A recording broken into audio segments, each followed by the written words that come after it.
Right. SmartSheffield news. Can we get rid of the cursor? Come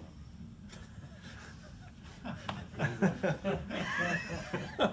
Professionalism, Matt. Come on. Right. I'm going to start off. I have to mention Kollider and the National Video Game Museum. Kollider, as a lot of you know, or most of you must know surely, is the big tech hub that's going into the old Castle House building down in Castlegate. They have a meanwhile space over at Barker's Pool, but the main building is in the process of being refurbed, and the National Video Game Museum moved in, and they launched last weekend. The food court, I think, is almost as close to launch this month, and other floors are being activated in the new year. So there's a whole bunch of startup and acceleration stuff that is being set up around this, including, I think it's 7 centres of excellence that will be moving into that building when it's ready. And one of those centres of excellence is called Intelligent Environments. And it's essentially kind of the most IoT related of the areas that Kollider is looking to support startups. So that's something that's worth looking out for. Other thing I want to mention is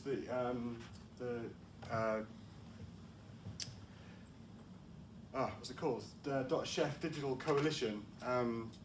There's the governance.SHF domain launched last month. So there's 3 domains now active in .SHF, the economy.SHF domain, people.SHF, and governance.SHF. So there was a workshop organised by FutureGov that basically looked at challenges around public services. Obviously the governance.SHF domain covers more area than this, including how technology can help make places more democratic and help communities be more deliberative. So I think there's quite a lot still to do here, but it's a good sign. There's a group of people that are trying to push this forward. So if you're interested in that kind of civic tech aspect of the smart city, then governance.SHF is a good community to connect with.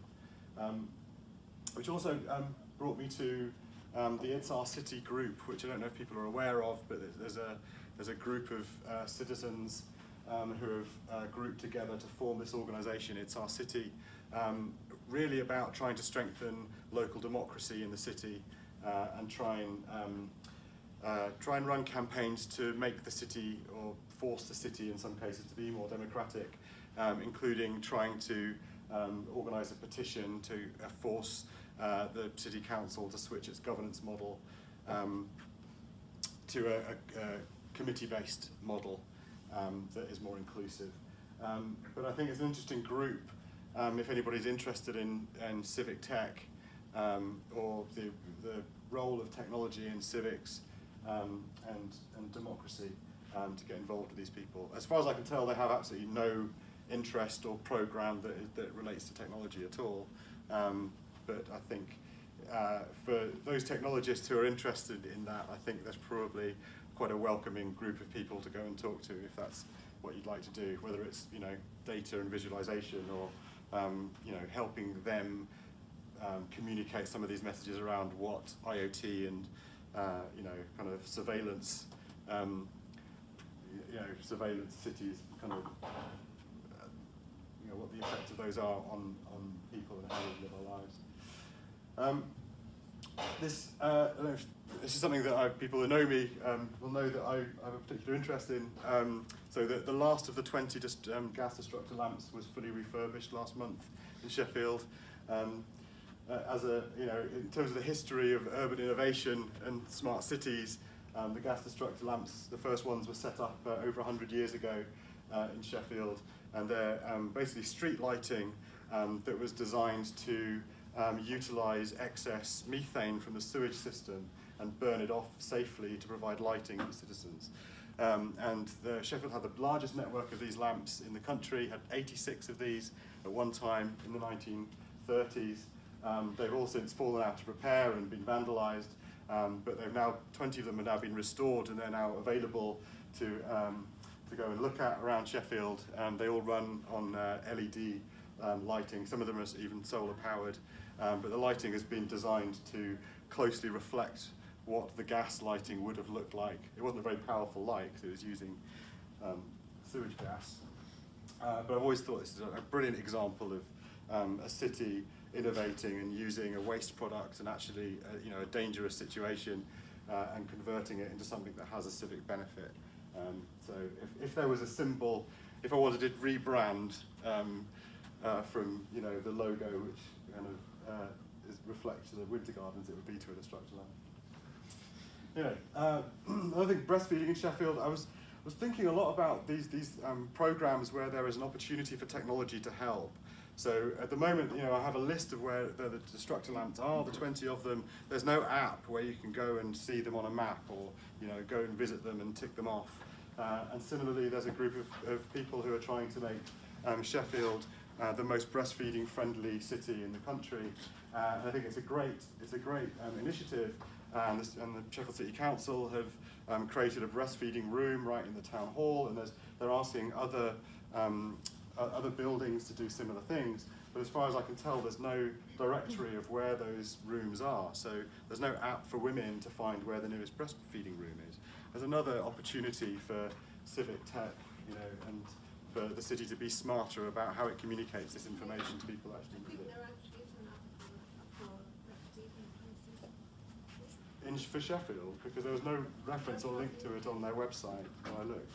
I think it's on the Nottingham or something. Okay. Well, there may be a national one, I guess. Yeah, it is. Thank you.